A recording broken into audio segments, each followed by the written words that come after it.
ending poverty, fighting inequality, and addressing the urgency of climate change. The general interest in sustainability is increasing, and many are taking action to achieve the goals. But did you know that corruption has the potential to undermine the achievement of all the 17 goals? Did you know that corruption is a great threat to human rights? And did you know that corruption exists in developed countries like Sweden? Some of the problems relating to corruption became clear to me when I first visited Latin America many years ago. It was the beginning of 2008, and I just graduated from law school when I went to Peru to volunteer for a human rights organization. Peru is a beautiful country with abundant natural resources such as oil, natural gas, minerals, fruits, vegetables, and rainforests. It also has historical sites, such as the ancient Inca ruin Machu Picchu, attracting over 1 million tourists per year. One would think that all people living in Peru would have a high living standard, and from a mere look at the part of Lima where I lived, one could easily believe that this was the case. However, only a few kilometers away, in the dusty outskirts of Lima, poor people were living in the slums, in simple houses built on sand mountains, without access to basic services such as healthcare, education, and electricity. At the same time, a small proportion of the population was immensely rich. I wondered how the wealth of the country could be distributed so unfairly. I soon started to realize that corruption had a lot to do with what I saw. While working at the Human Rights Organization, I assisted my colleagues in a trial against the former president of Peru, who was accused of several severe human rights abuses. He was later found guilty of the human rights abuses, but also of bribery and corruption and other crimes. He was sentenced to over 30 years in prison. About 10 years later, all living former presidents of Peru had either been in prison for corruption or under investigation for corruption. Unfortunately, the situation is similar in many other parts of the world. A few years later, I moved back to Peru to work for a different human rights organization and for the United Nations. Once again, corruption called my attention, as I saw with my own eyes how police officers requested money in exchange of letting people cross the border or allowing traffic offenders avoid punishment for their offense. I then realized that corruption was widespread across all levels of society. After almost 2 years in South America, I returned to Sweden, believing that things like corruption and human rights abuses were only to be found elsewhere, far away. But to my great disappointment, I was soon to learn that such things do exist in Sweden too, even if they look different here than in less developed countries. Corruption is a transnational phenomenon that may refer to a variety of actions. There is no single definition of corruption, but the non-governmental organization Transparency International defines corruption as the abuse of entrusted power for private gain.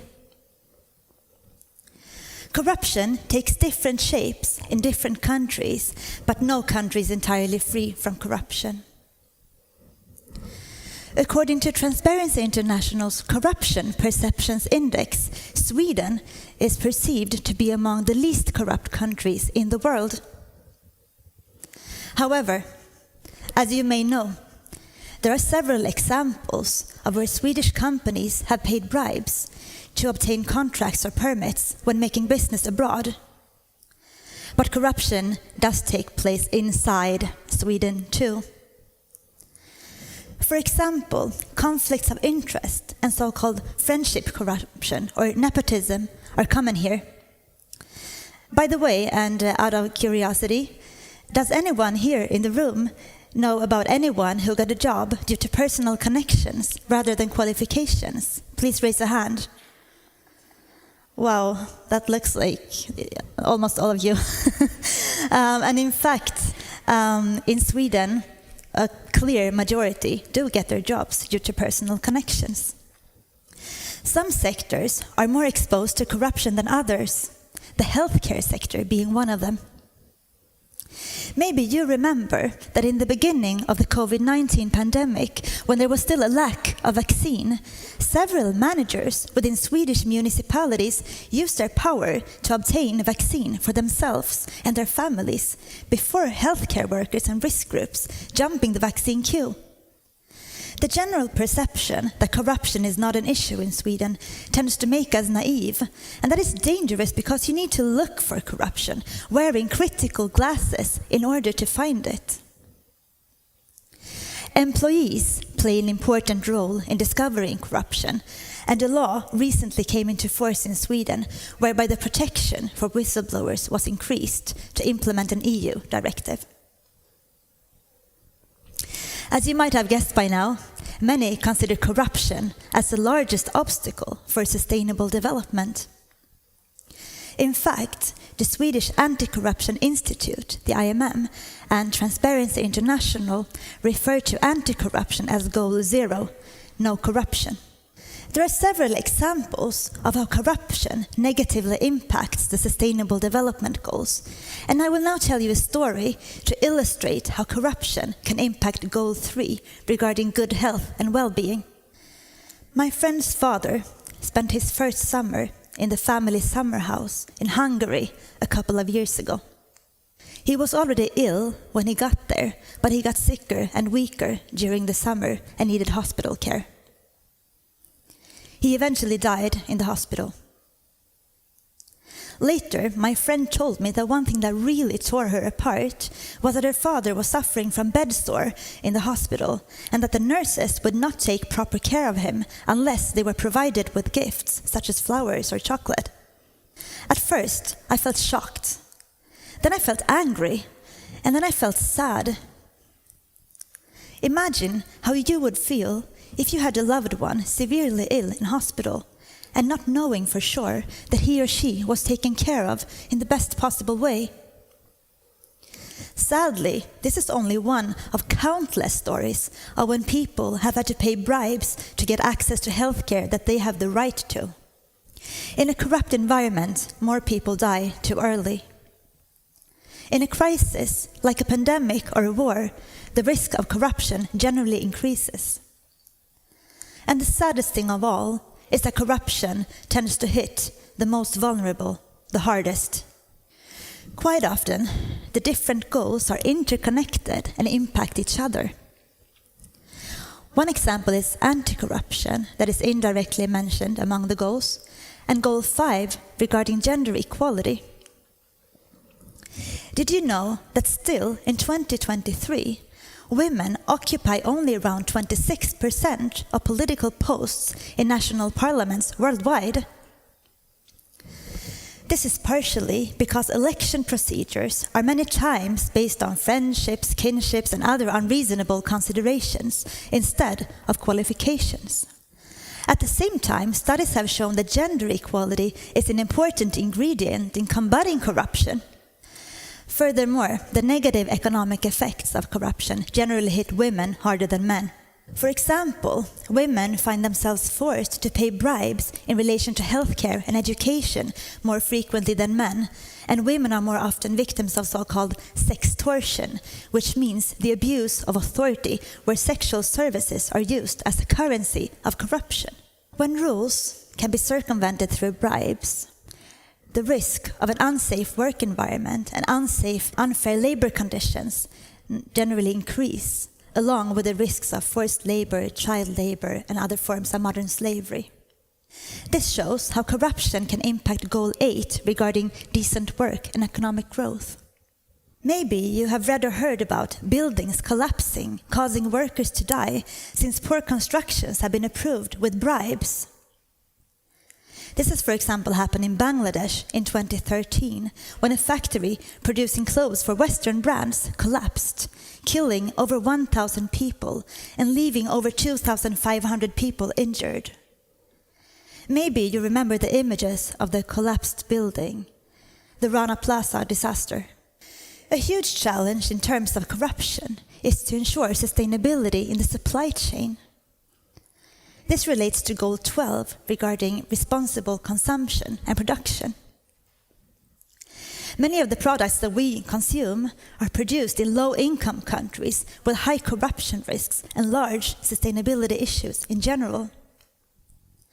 Just take a look at the label of the clothes that you're wearing right now and see where it's made.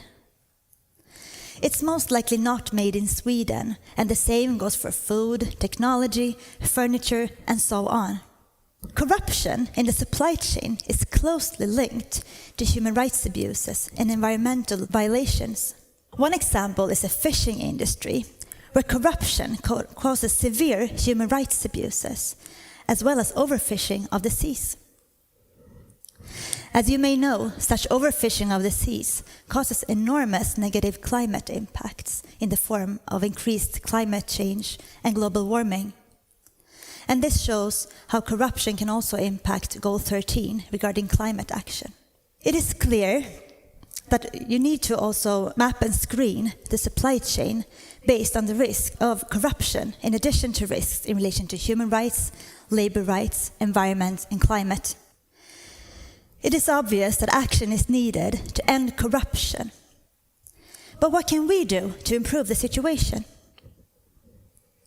Companies and other organizations can, for example, make sure to set the right tone from the top, map and screen the supply chain and the customers, conduct a risk assessment and establish clear guidelines based on their actual risks, educate the employees, establish a whistleblower system, and encourage a speak-up culture. But above all, it's about building an ethical culture every day. And we can do a lot as individuals as well. We can, for example, vote with our wallet by purchasing products and services only from transparent companies that can show that they conduct an effective work against corruption and for sustainable development. We can also raise awareness and take responsibility by using the whistleblower system in our organization. If you become aware of any corrupt practices within your organization, do blow the whistle. I want you all to remember that to achieve a sustainable development, we must end corruption. We need everybody to act, to say no to all forms of bribery and corruption, and to act when we come across any unethical behavior. Then, and only then, we can fight corruption. Thank you so much for listening and for taking action.